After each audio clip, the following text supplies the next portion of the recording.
Welcome to Rock Solid Productions, where in this video we are going to unbox and test out the 3-in-1 HDTV cable designed for the Nintendo Gamecube, the N64, the Super NES, and the Super Famicom. Stay tuned! Hey everyone, Gary here from Rock Solid Productions. Now, if this is your first time to the channel, before we get started, I just want to say thanks for stopping by and checking out what we have going on here on the channel today. If you like what you see here, I invite you to check out some of the other videos that we have on the channel, including an entire Hyperkin playlist that you can check out. We will have that linked right up there for you. And if you really like what you see, do me a huge favor. Hit that thumbs up button, hit that subscribe button, and that bell notification. And what I want to know is between the Nintendo 64, the Super NES, Super Famicom, and of course the Gamecube, what's your favorite system out of those three? For me, it's the Super NES and Super Famicom. I love those systems. So many great games. I still enjoy and play my Gamecube and my N64 quite a bit, but they just don't top the Super NES for me. But that's just me. I want to know what's your favorite down in the comments section. So Hyperkin has had a series of these HDMI, HDTV cables for different systems for some time, and I've had a lot of people ask me, hey Gary, you're going to test out the one for Nintendo? Gary, when's the Nintendo one coming? Gary, you're going to test the Nintendo one for the Super NES? Here we go. It's one of those where I didn't buy one and didn't buy one and didn't buy one, and finally on a trip to the local store, it's like, I need to make a video. What do I need to make a video on? I haven't done a video on this, so here we are. This is designed to be a plug-and-play solution for those three systems, the Super NES, Super Famicom, well, four systems with the Super Famicom in there, the GameCube, and the N64, to allow you to connect any of those systems to your modern flat panel TV via an HDMI connection. Now, the one thing I will say about this is there are a couple other solutions out there. This is an all-in-one solution where there's no extra cables or anything like that to buy. You may need a separate power supply. We'll find that out in a little bit. If you know what a RetroTink is, or an OSSC, or a FrameMeister, or anything along those lines, you have already gone past what the target audience for this cable is for. This is designed for someone who may have lost their AV cables and just want to connect their Super NES, Super Famicom, well, most likely not Super Famicom, because if you know about that and import that, you're probably pretty witty and know quite a bit. But Super NES, Super Famicom, N64, GameCube, and you just want to take that and hook it up to your TV. This is going to be the easiest and least expensive way to do that. That being said, it's probably not going to be up to the same video output as like a FrameMeister, an OSSC, a RetroTink, a Rad2X, even HD Retrovision component video cables are probably going to look better than something like this. At least in what we've tested in the past, what we found too is the newer the system, the better the overall result is. So I expect the N64 to look better than the Super NES, but not as good as the GameCube, if that all makes sense. This also does not require any modifications to your system at all. So it will work on the Super NES and Super Famicom Junior. It'll work on the Super NES and Super Famicom, regardless if you have a one chip or not. Again, if you know what a one chip is, probably not the product for you. It'll work on the N64, which does not natively have output for RGB. This doesn't need that. It'll work with the GameCube, and you don't need to have that digital output. So what we're going to do, we're going to take this, we're going to throw it on the bench, we're going to see how it comes out of the box, we're going to hook it up, and we are going to test it on all three systems. Stay tuned. So as with their other cables, you can tell again, Hyperkin has their regular scalping on the top of the box here. 3-in-1 HDTV cable for the GameCube, N64, Super NES. It does have a 4x3 and 16x9 switch, so that is nice. 7-foot long cable, HDTV compatible, all in one design. On the back, let's check it out. Favorite console generations on your HDTV in 16x9 or 4x3 aspect ratios. It supports 720p output resolution and crisp stereo audio. An additional power source might be required. Connect the included micro cable into the micro port on the HD cable and the other end into a 5-volt 1-amp USB power source. Not included. May not work with some PAL consoles. Use at your own discretion. So that is important to note, that it may or may not work with PAL systems. Let's slice this bad boy open, and check out what's in the box, man. By the way, Sean Long, you need to do what's in the box. We need to know what's in the box, man. RGT85, of course, who I'm talking about, Mr. Sean Long. Make sure you check him out if you haven't already. So this is different from what I seem to remember about previous ones, where this is all kind of sealed in one single bag. Pop that open. There is the micro USB power cable if you need to utilize it. And, you know, fairly similar design to what we've seen from other Hyperkin boxes. So there's your 4x3 16x9 switch. There's your port there for power if need be. It does have the Hyperkin logo kind of molded and embossed on here. Has an LED that'll indicate power, and again, that switch there. On the business end here, this is a molded connector on this end. Just adjusting our picture here a little bit so you can see this a little bit more clearly. Turn the brightness up. There you can see that standard, you know, Super NES, Gamecube, N64 type connector. And we're actually going to grab a system real quick and see how well it plugs in and what the feel is like. On the other side, we do have, you know, just a standard HDMI connector. It is metal, does look, you know, it's not gold plated or anything, but it looks decent. Insulation on the cabling feels okay. It does have some venting here on the back side. Now these are pretty much all the same brain units, essentially, let's call it, from one to the next to the next. The main difference from one to the next is the connector on this side here, and that is the Super NES style. So I brought in one of my N64s, and this one has not been RGB modded. This is just a standard N64, and we're gonna just plug it in. You know, simple, straightforward. Has a good pop when it goes in. It doesn't have a loud snap like I know on the GameCube Eon Gaming GCHDs. You can feel like an actual, or I hear like a pop when it goes in.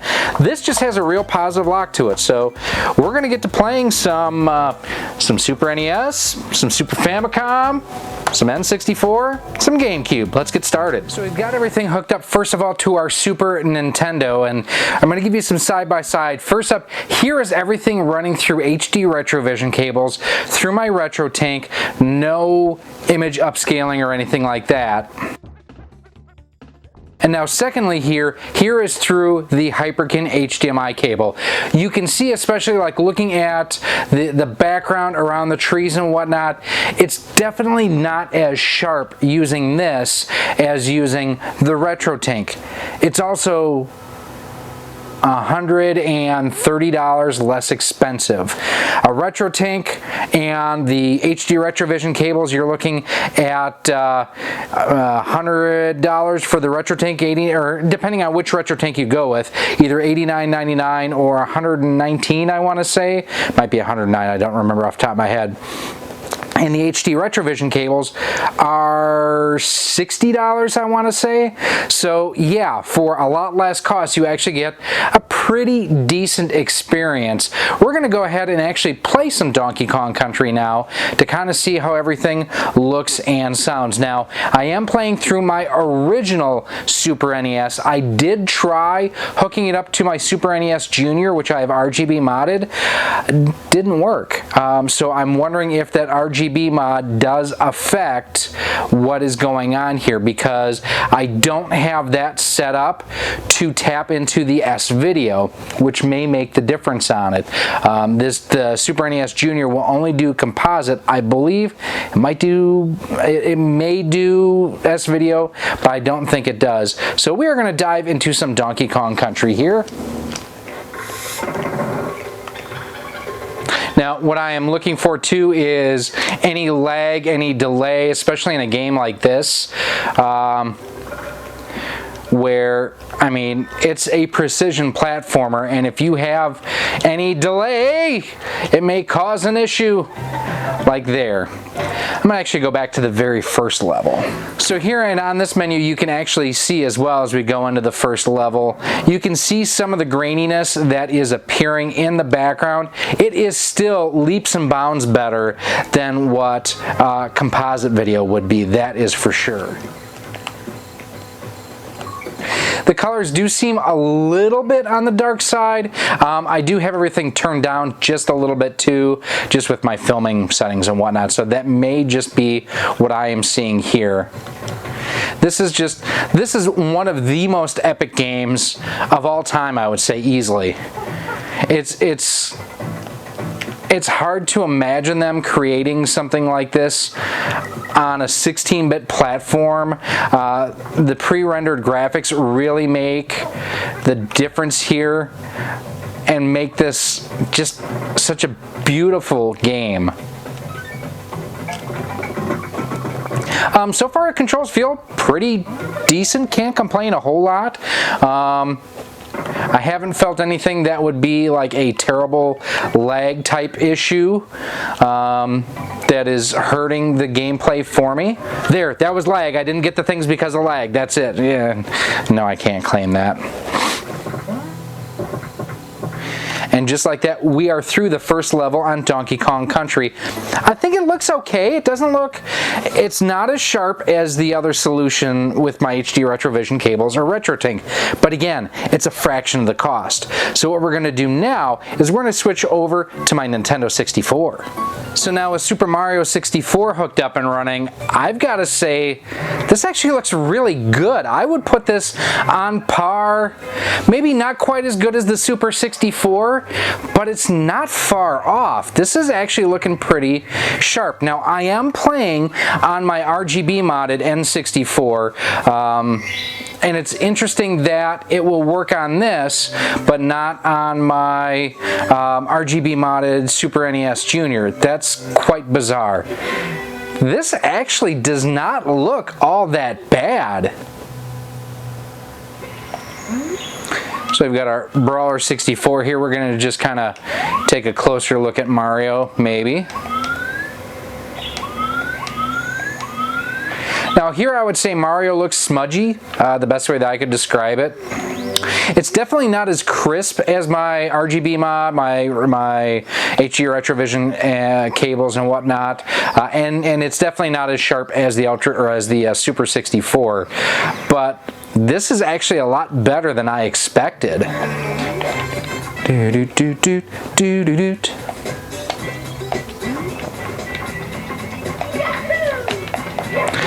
So the first time I ever played Mario 64, I had just started working for Radio Shack at the time.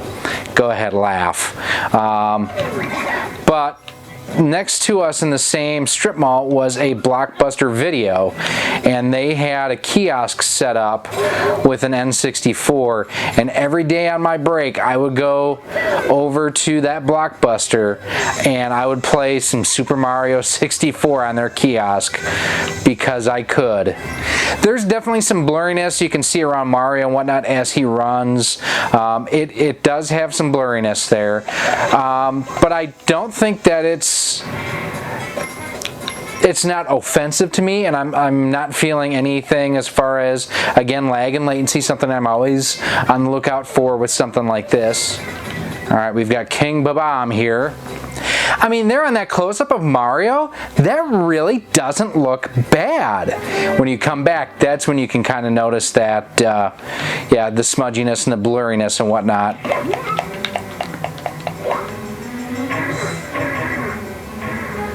What? Oh, it resets if you throw him off. I forgot about that. So we'll get behind him again. There we go. I will say I still think Mario 64 holds up after all these years. I actually think it holds up better than Mario Sunshine. There we go.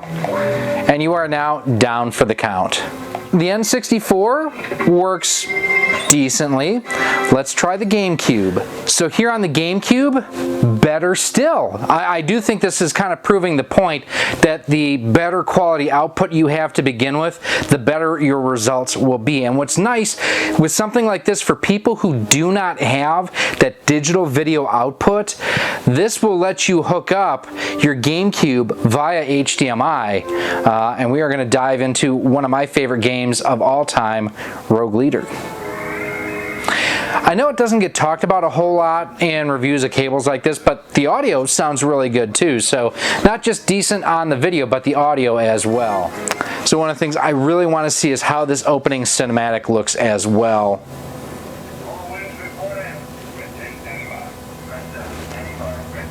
It has some graininess to it, which I would expect, but this is really respectable for what it is.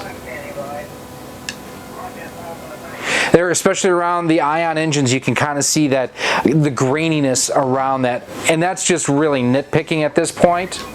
Now, I have not adjusted my TV settings at all. This is a little bit darker than I remember using my my GCHD. Again, this is something though, GCHD Mark II, you know, $130 to $150 depending on if you can get a promo code that works on it or not. $30 for this cable. Now, I have had to use the separate power supply. None of my systems have provided power output to, like that looks really dark to me right there. None of my systems have provided power to the cable, so I have had to use the separate power for everything. One more pass.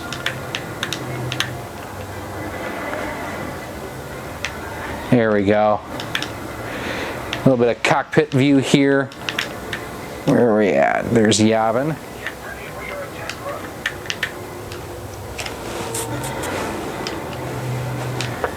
You can run out of space in this trench real quick. Just like that. The detail in the walls and everything looks good. I mean, overall, I'm really pleased with how this is looking on the GameCube. I would say out of all three systems, the GameCube definitely looks the best, but it's the newest. It has the best native output to begin with. It can do progressive scan in some games. Kaboom. And that's what it looks like when you blow up a Death Star on the GameCube using the Hyperkin HDTV cable. Now, we are going to finish up real quick with two import systems. I'm going to try my Super Famicom and my Spice Orange Japanese GameCube as well. Let's try those real quick. Up first, my Super Famicom and Mega Man X. Now, as you can see from the title screen, it's actually Rockman X. This looks really good. Now, again, we're seeing some, not artifacting, but, you know, some graininess around the edges of Mega Man and whatnot, or X. Again, sound is good. No real lag or delay or anything that I'm feeling here. So yeah, works just fine with an import system as well. Now what I want to wait to test here is the wall jump here coming up is always a good test of delay, lag, because you basically jump up. How much of a pain is that? Not at all. I would say, you know, any concerns about lag and delay is minimal. Alright, so works just fine with the Super Famicom. I think it looks decent. Color representation, everything looks fine. A little bit of graininess, nothing unlike what we've seen with the other systems to this point too. But for what it is, it's pretty good. Let's finally try out my Japanese Spice Orange GameCube. So one thing interesting, when I fired up my Japanese GameCube with Luigi's Mansion, it didn't ask me if I wanted to play in progressive scan mode. So I thought that was pretty interesting.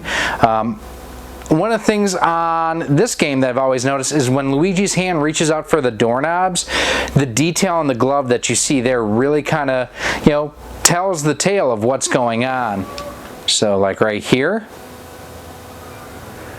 that looks pretty sharp. You know, you're not getting a whole lot of the jaggies around his gloved hand and whatnot. That's decent. The detail and everything on the key looks good. I mean, this is not bad. Even look at, you know, what's going through the dust in the flashlight. I would say the GameCube is definitely the biggest winner out of the three systems as far as, you know, what looks the best with this cable. But they all look acceptable, I would say. The colors aren't off, the audio is not off. It does look a little bit more jaggy and a little bit blurry in some spots on the, you know, on the Super NES and on the N64, but I think the GameCube actually looks pretty legit using this. All right, let's wrap things up. So there you have it, our look at the Hyperkin HDTV cable for the Super NES, the N64, and the GameCube. Now, honestly, just being completely transparent here, this is my GCHD Mark II playing behind me, just so you know that I don't have two of these, and this probably looks better than what this output. But I will say, this wasn't bad. The newer system that you went with, the better the overall resolution and the quality of the picture was. So the GameCube looked better than the N64, looked better than the Super NES. I was really surprised it did not work with my Super NES Junior at all. Now that is RGB modded, and I do not have the S-Video connected inside that mod. That may be all the difference. However, my N64 that I tested has also been RGB modded, and that one also does not have the S-Video hooked up. So I don't know why this did not work with the Super NES Junior. I will be investigating that. Do me a favor, if you have a Super NES Junior and you have tried this cable, let me know down in the comments what your results are. For $30, this is a very easy way to connect your old systems to your modern TV and use it with multiple systems. That's the nice thing, because Nintendo used the same connector for 3 generations of systems. This also works with 3 generations of systems. Technically 4 if you pick up an AV Famicom, because that, if I remember right, has this same connector on it. And I know some AV NES 101 top loaders actually had this multi-output as well. I believe those were only warranty replacements, but definitely something that at least Super Nintendo, Super Famicom, GameCube, N64 all works with this. None of my systems played without having to use the external power supply. I didn't expect them to. The fact that Hyperkin even indicated that that might be a possibility on the box, yeah, I wasn't feeling it, and it did not pan out that way. But overall, if you are looking for just a convenience factor to hook up your older system to your modern flat panel TV, this did an okay job. It does introduce a little bit of lag and latency in it.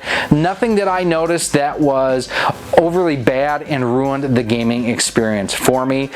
This is very similar to those AV to HDMI adapters, but it's all in one unit here. It's a cleaner overall installation in this, and the results are a little bit better too as far as lag and latency goes.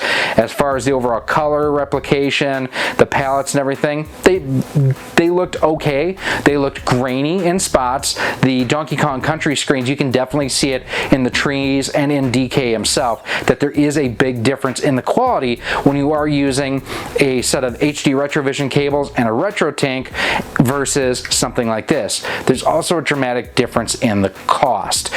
You're looking $30 for this. Again, RetroTink, the original one, are about $90. I think the V2 is $120 to $130. And then the HD Retrovision cables are an additional $60 if you can get them. That's the problem, is they're kind of hard to come by right now. But overall, for what this provides, it's okay. It's really okay. Now, if you do have any other comments or questions about the HD Retrovision cables, about the Hyperkin HD cable, about anything retro gaming in general, as always, feel free to email me at rocksolidmail@gmail.com. You can hit me up on Twitter at RockSolidStudios, Facebook at facebook.com/RockSolidProductions, and Instagram at instagram.com/RockSolidProductionsGK. Now, if you want to pick one of these up, do me a favor, head on over to CastlemaniaGames.com. One of the cool things is he has a feature called Castle Cash, where the more you spend, the more you earn towards future purchases. And the cool thing is, Castle Cash, it's just like cash. So if you have $10 worth of Castle Cash, you have $10 you can spend in the castle. And you can also use promo code ROCKSOLID10 to save 10% off of most items on the website. I'm not sure if this works with that or not. You'll check in your cart. If it does work, it'll let you know right there. If it's not valid, it'll tell you during the checkout process too. Now, if you do want to support the future future of Rock Solid Productions so we can do things like buy the Hyperkin HDTV cable or new microphones or lights or other equipment here to help make the channel even better, you can do so in a couple of different ways. First and foremost, head on over to our Patreon page at patreon.com/rocksolid. For as little as $1 a month, $12 a year, you get early access to all of our content. You get a shout out at the end of our videos, exclusive content from me, and a whole lot more. You can also head on over to our Teespring store on screen right now, where we have t-shirts, sweatshirts, hoodies, and other merchandise, all emblazoned with the Rock Solid Productions logo, where you can show your pride, and again, everything we raise goes right back into the channel here too. And then, like I mentioned at the very top of this video, if you like what you see here, if you want to see more, do me a huge favor, hit that thumbs up button, hit that subscribe button, and that bell notification, and just thank you. Thank you for watching. Thank you for everything that you do to help keep this channel going, motivating me to keep getting better and better and better. This has been our look at the Hyperkin HDTV cable. It's not great, it's not perfect, it's not garbage either. It's solidly in the middle. It's good for the casual enthusiast who is just looking for an easy way to connect their Gamecube, their N64, or their Super NES to their modern flat panel TV, and they don't want to invest or don't know about things like FrameMeisters, HD Retrovision cables, upscalers, line doublers, scan lines, anything along those lines. It's okay. I am Gary. This has been Rock Solid Productions. I thank you for watching, and I hope to see you soon.